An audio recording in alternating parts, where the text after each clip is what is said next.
Ray Sharon, I live at 157 Winter Street. I just like to say I support the charter change, and I'd like to commend all you people who worked on the commission for your time and effort put forth. We have specific language about expenses for members of the Assembly, for members of the Select Board, and for members of the School Committee, that only with prior authorization and only after producing receipts and only if there's an appropriation would anybody in an elected position in the town of Saugus be able to obtain expenses. That would be, for example, if they went to a conference or attended something that was related to the position that they hold. As far as who's in power now, I find myself, and I'm not sure how many other people, but you come down to the town hall, you put in a submit, I had to write a letter, submit some information. Now I'm running around to 10 departments. There's got to be somebody that you can come down to, submit something, and okay, we'll get the data back to you. If you don't have that satisfaction, is it the executive of the select board that is the one you go to? Okay, I just wanted to find it. The other thing on the elections, if you run for the chairman of the select board, it's not like the way we do it now with the selectmen. That's what you're running for. So it's not a popularity contest. If I get 2 votes less than him, I get the other one. Okay. There's 2 items I'd like to touch on. One in particular is the conflict of interest, elimination of conflict of interest. As a former state investigator and retired municipal employee, I can't tell you how important that is to eliminate any appearance of any conflict of interest. To take this town into the millennium, you need for the government to be fair, open, unbiased, and working for the people, not for any particular individuals.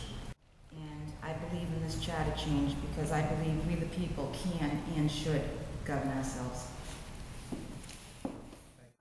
I think about what I learned and what I was advised when I first became a town meeting member, and that was to speak your mind, be respectful, always stand for a roll call vote, never be afraid to vote, and always allow discussion.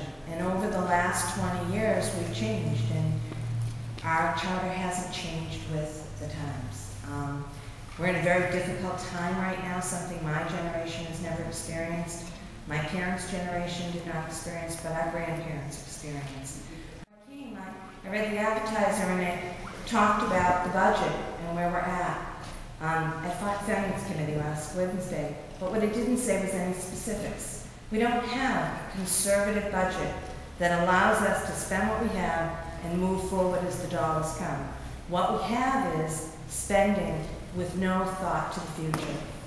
All of these things, police, fire, good schools, and infrastructure, it all comes with planning, it all comes with transparency, it all comes with people working together, and that's what... In terms of the budget, yes, there will be a public meeting in November where the town manager will sit with the policymakers, including the superintendent of schools, including the select board, and give out what he sees or she sees to be the budget projections for the community, both revenues and expenditures.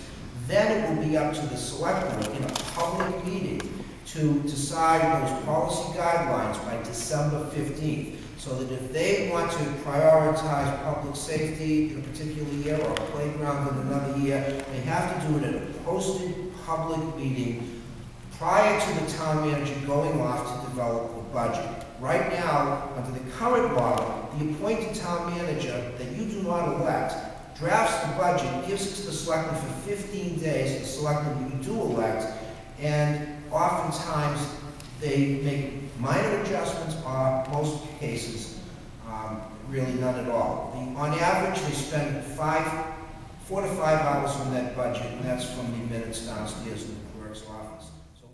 So if I'm in precinct 1 and I want to vote, I have to choose what I want to be. Do I want to vote as? Do I want to put my name in nomination as an at-large person, or precinct 1 person. How does that work? Well, the requirement, Mr. Rose, is that you can have a name on one ballot, right, for one position. So you would make a determination that if you felt comfortable representing your neighbors in your precinct and you were comfortable with that process, you would represent your precinct for a 2-year term, if elected, with 10 signatures on the nomination. If you wanted to run town-wide, you would need 50 signatures, with a geographic distribution of the original 50 signatures, and you would be on the ballot in all 10 precincts. And if elected, you would be an assembler at large. Having us all here in Green's chance to speak before you. And my name is Roger Sacalato, 2 Limewoods Drive.